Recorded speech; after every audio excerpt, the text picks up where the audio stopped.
Bismillahirrahmanirrahim. I seek refuge in Allah against shaitan rejected, and I begin with the name of Allah, the eternal source of mercy and grace. I greet you with the greetings of peace. Assalamu alaikum wa rahmatullahi wa barakatuh. May the peace and blessings of Almighty Allah be upon one and all of you. Jummah Mubarak. Today I'd like to talk about lessons from the seerah for contemporary Muslim society. During the past few weeks, we've been talking about Prophet Sallallahu Alaihi Wasallam being Rabi al-Awwal, and this month is a special month, not only in the lives of Muslims, but a special day in the lives of the oppressed and the downtrodden of the world. On this day, some 1450 years ago, the world was blessed with a person who would become a Nabi of Allah, a messenger of Allah, and change the lives of humanity under the direction of Allah subhanahu wa ta'ala. What kind of change was brought, what impact it had on society, is of importance for us to take cognizance of and to draw lessons from. This month should give hope to the weak and the oppressed, and it should also serve as a warning to the oppressors and the exploiters of humanity. But unfortunately, when we speak of the transformation brought by the Prophet ﷺ, we tend to reduce it to mere bedroom and bathroom affairs. We literally split hairs over hair, and we give little or no attention to the social reformation brought by the Prophet ﷺ. What he was confronted with was an enormous task, one that he had no plan or idea as to how to fulfill on his own. The problems were seemingly insurmountable. The human mind alone was insufficient for solving those problems, hence the need for wahy. And combined with aql, so the wahy came, but something had to be done with the wahy. It had to be applied, thought about, digested and implemented. And that's where the freedom of will of the human being comes into play. And in particular, this is why we admire the Prophet ﷺ so much, because the problems were so insurmountable. He got the revelation and he had to stand against his own community for the sake of truth. He had to speak truth to power. And it was an enormous task of any human being. The human mind alone was insufficient, therefore, to deal with this issue. Unfortunately for us, whilst the arrival of Allah's final messenger brings hope to the world, and we speak about this, you can hear every talk and they'll tell you nothing different. They'll tell you nothing different. But whilst we have this hope, and we see and we know what potential exists within the message brought by the Prophet ﷺ, we, the proclaimed followers of him, stand guilty of the most heinous crimes which he will find despicable. If anyone thinks that the Prophet ﷺ is going to be an intercessor for the zalimeen, we have it wrong. Because the Quran says the zalimeen will have no intercessors. So you can and I can say 99,000 times a day that we love the Prophet ﷺ. It means nothing unless we ourselves do something to express that love. Give you an example in the Quran.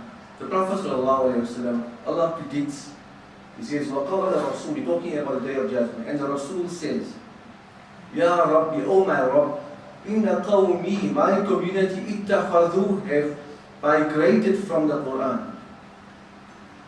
So the Prophet ﷺ's so-called intercession and love is a qualified love. It's qualified by our commitment to the message that he brought. Because he complains against those of us who distance ourselves from the message which he brought. So we look at our current state of affairs and see how do we match up with the social order brought by the Prophet ﷺ. And this is what we find. Do you think the Prophet ﷺ will want anything to do with kidnappers who kidnap young girls in Africa and then force them to get married, and you can't find them 5-6 years later? He will want nothing to do with this. And to do this in his name and in the name of Islam, you and I have an obligation to speak immediately against this. You will want nothing to do with slave traders. Yes, in Libya, our brothers and sisters, or our so-called brothers and sisters with names like Abdullah and Muhammad, are slave trading African youth. They're buying and selling human beings. You will want nothing to do with those who murder their critics, who dissolve away their bodies to escape prosecution in this life. You all know about Khashoggi's case. I don't need to go into it. It's been spoken about enough. But Khashoggi is one person. There are millions of Khashoggis in this world who are 1/10 of his age. If you go to Yemen, the largest man-made disaster in history, a disaster carefully designed by people who call themselves Muslims, who take their seats at the Haram, who read Allahumma ansuril Muslimin, oh Allah, help the Muslimin, and they rain down bombs. I look at some statistics. Since March 2015, the Saudi UAE coalition has carried out more than 16,000 air raids. What an air raid is? It's a bomb coming from the sky. Does that bomb have a sensor to detect who's a child? No. But how many of our scholars have spoken up against this? Our ulama, who are the self-imposed custodians of our deen, from them is a deafening silence. And now slowly, because of the protests from the common Muslim like you and I, we're finding some noise. We're finding some noise. So there's a credibility crisis in our scholars as well. When the Quran speaks about ulul ilm, about those with knowledge, it doesn't talk about a graduate who spent 5 years at some institution. It talks about the quality of that individual. And this is one of the qualities. It says, وَأُولُو الْعِلْمِ قَائِمًا بِالْقِسْطِ. And the people of knowledge are those who stand firmly on justice. Now, justice is a straight line. Whether it's Sunni, Shia, whatever sect, whether it's the West or the East, justice is a straight line. It's not difficult to say there's 15,000 bombs from the sky falling on Yemen. And it's not easy to see where it's coming from. And it's not difficult to see where it's coming from, and it's not difficult to see who's supplying those arms. This is a coalition between people who call themselves Christians and people who call themselves Muslims, bombing innocent people. Doesn't matter whether those innocent people are Muslim, atheist, Jew, Christian, or whatever. Doesn't matter. Allah says the life of one human being. If you take the life of one human being, it's like you take the life of humanity. An-nas. Now can you imagine thousands of innocent men, women, and children? Now the states go on to say that almost 1/3 of the aerial bombardment has struck non-military targets. Now today, alhamdulillah, our youth are doing a collection for Yemen. And we support every initiative to relieve the plight of the Yemeni people. But let's look at the underlying cause as well. And let's look at the involvement of of people who call ourselves our brothers and sisters. And we need to speak up against these matters. We can't take the Prophet ﷺ and confine him to the kurta and the beard and the Arabian cultural dress and food. We can't confine him to that. We have to take the seerah in the light of the Quran. And if we look at what the principles of the seerah are, it can be summarized in one verse. In Surah 57 verse 25, where Allah says, we sent Rasools aforetime. We sent Rasools for what purpose? لِيَقُومَ النَّاسُ بِالْقِسْطِ, to establish social justice. So the function of the Rasools is to establish social justice. The ulama are associated with standing for social justice. So why is there such a deafening silence from our scholars as regards to Syria, to Yemen, etc.?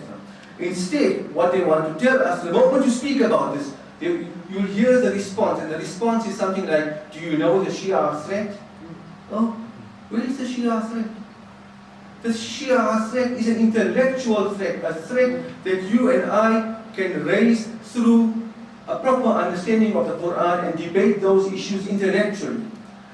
The threat with regard to Yemen and Syria are a military threat where human beings are being killed. So, if someone wants to divert your attention, don't be fooled into it. Because on the day of judgment, you and I are going to stand before Allah subhanahu wa ta'ala, and we're going to be questioned for our complicitness in this, or complicit, or on the fact that we may be complicit due to our silence. And if you think I'm just saying, I'm not talking from facts, then if you listen to Sheikh Sudais, the Imam of the Haram, I love the way he reads. When Sheikh Sudais reads, I feel a shiver. I wanted to go to Mecca, and the only aspiration I had was to read behind Sheikh Sudais.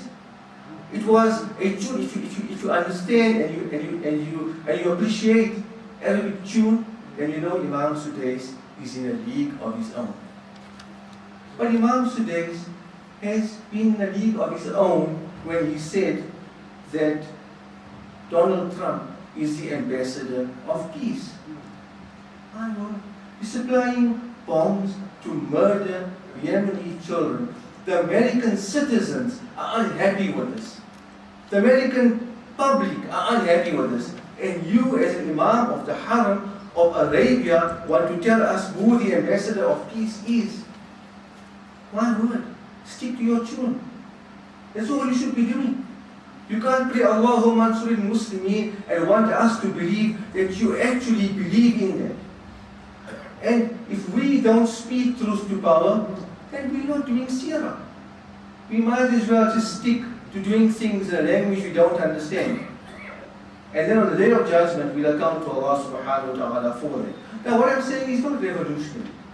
What I'm saying are basic facts in the Quran which are inescapable. If you turn any page of the Quran, if you look at the seerah of any prophet, Shu'aib alayhi salam, Lut alayhi salam, all of them, they were tasked not only with bringing people to the oneness of Allah or reminding people to the oneness of Allah, but if you study those stories, it was intertwined with a message of social justice.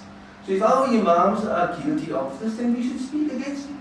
And we should tell them, we should remind them. We have an obligation. One of the problems identified in the Quran, in the Bani Israel, it says, كَانُوا لَا يَتَنَاهَوْنَ عَنْ مُنْكَرٍ فَعَلُوا. They did not forbid or warn each other against wrongdoing. So they kept quiet. As long as you're Muslim, it's fine. As long as you're Sunni, it's fine, you can bomb Yemen. As long as you're Muslim, it's fine, you can do wrong. We need to have a better standard.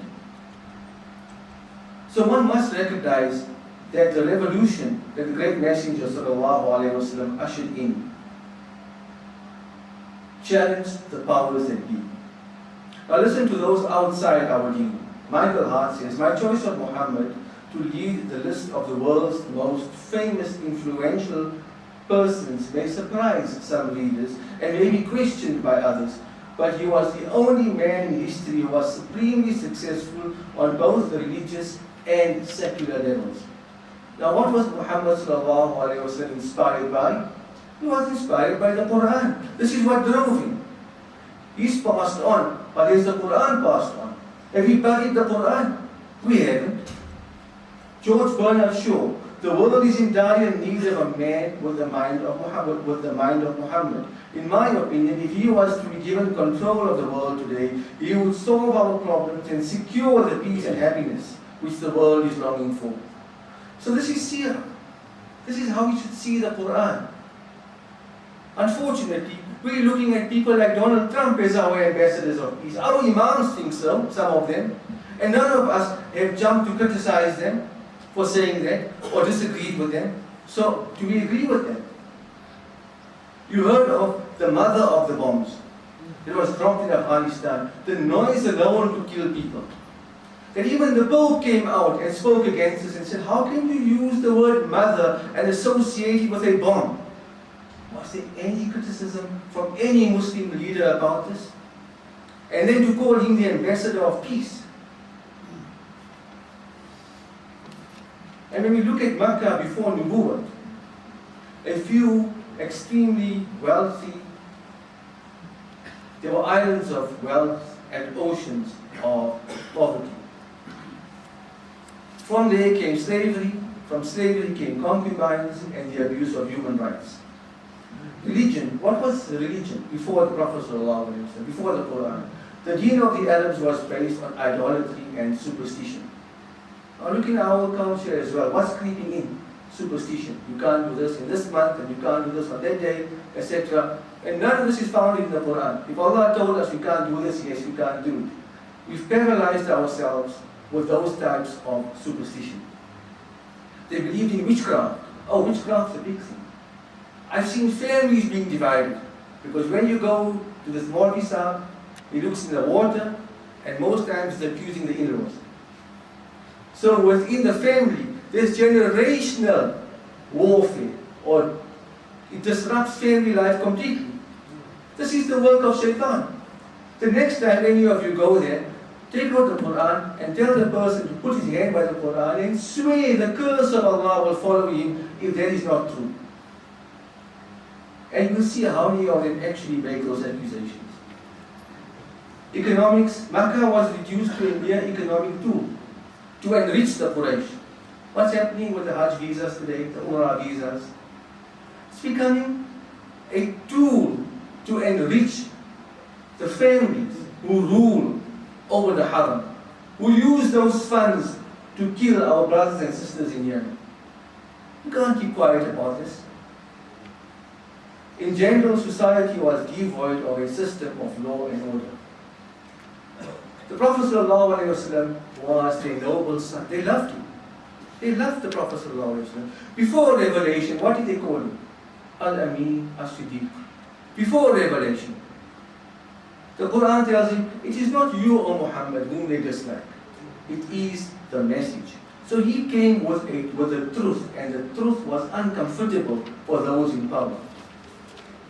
But he spoke it.